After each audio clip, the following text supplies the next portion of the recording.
പങ്കെടുക്കുവാൻ ചില വിശിഷ്ടാതിഥികൾ ഇവിടെ എത്തിച്ചേർന്നിട്ടുണ്ട്.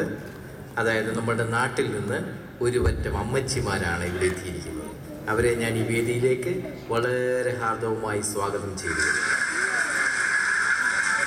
നമ്മുടെ നാട്ടിൽ ഈ ക്രിസ്തീയ ഗാനമേളകളും പ്രാർത്ഥനാ മീറ്റിങ്ങുകളും മറ്റും നടത്തി വളരെ ശ്രദ്ധ പിടിച്ചു പറ്റിയ ഒരു ഗ്രൂപ്പാണ് ഇന്നിവിടെ എത്തിയിട്ടുള്ളത്. സാധാരണ ഈ പ്രായമൊക്കെ ആയിക്കഴിഞ്ഞാൽ വിശ്രമ ജീവിതം നയിക്കുക എന്നുള്ളതാണല്ലോ നമ്മുടെ ഒരു മലയാളി പാരമ്പര്യം.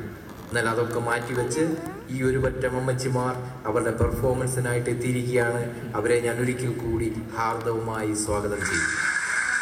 നാട്ടിൽ നിന്ന് ദേശാടന പക്ഷികളെ പോലെ ഈ സമ്മറിൽ ഇവിടെ വന്ന അമ്മച്ചിമാർക്ക് എല്ലാ ഭാവുകങ്ങളും നേർന്നുകൊള്ളുകയും ചെയ്യുന്നു.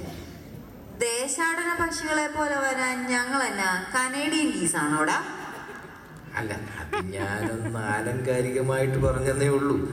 അതിരിക്കട്ടെ, ഈ നമ്മുടെ ഈ അമ്മച്ചിമാരെല്ലാം സൂക്രികളാണല്ലോ അല്ലേ? അതെന്നതാടാ ഈ സൂക്രി? അതമ്മച്ചി നമ്മളുടെ ഈ സുറിയാനി ക്രിസ്ത്യാനികളുടെ ഷോർട്ട് ഫോമായി സൂക്രി.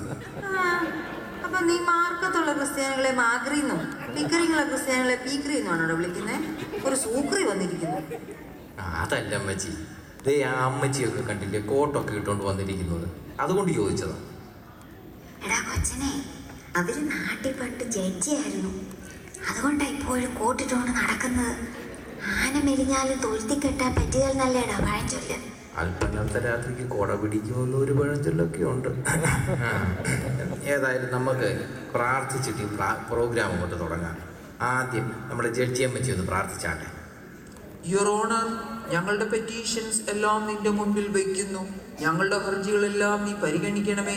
അതൊന്നും യുവർ ഓണർ നീ ഓവർ റൂൾ ചെയ്യരുതേ.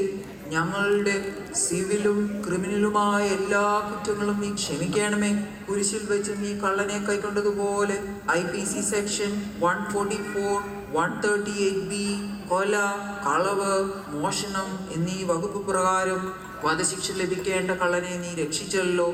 3 വർഷം നിന്റെ കൂടെ നടന്ന് അവസാനം 3 പ്രാവശ്യം നിന്നെ തള്ളിപ്പറഞ്ഞ പത്രോസ്, IPC section 48A വിശ്വാസവഞ്ചന, IPC section 482(b) obtaining fraudulent statement എന്ന വകുപ്പ് പ്രകാരം 10 വർഷം ജയിലിൽ ഗോതമ്പുണ്ട് തിന്നേണ്ട പത്രോസിനോട് നീ ക്ഷമിച്ചതുപോലെ ക്രിമിനൽ കോഡ് 1 മുതൽ 494(b) വരെ എല്ലാ കുറ്റങ്ങളും ചെയ്ത് ഞങ്ങളോട് ക്ഷമിക്കണമേ.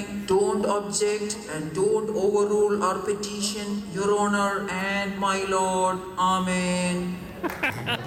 പ്രാർത്ഥനയാണോ കോടതി വിധിയാണോ? ഓർഡർ.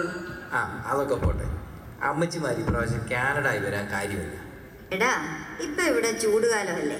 തന്നെയല്ല, ഞങ്ങൾക്ക് വീട്ടിൽ വലിയ പണിയൊന്നുമില്ല, പിന്നെ ഞങ്ങൾക്ക് കൊച്ചു മക്കളും ഇല്ല. അതുകൊണ്ട് കാനഡയിൽ വരാമെന്ന് വെച്ചു. കാനഡയിൽ വന്നാൽ കൊച്ചുമക്കൾ ഉണ്ടാകുമെന്ന് ആരാ പറഞ്ഞേ? അല്ല, ഇവിടെ ഞങ്ങളുടെ ഒരു അച്ഛൻ വന്നിട്ട് 1 വർഷത്തിനകം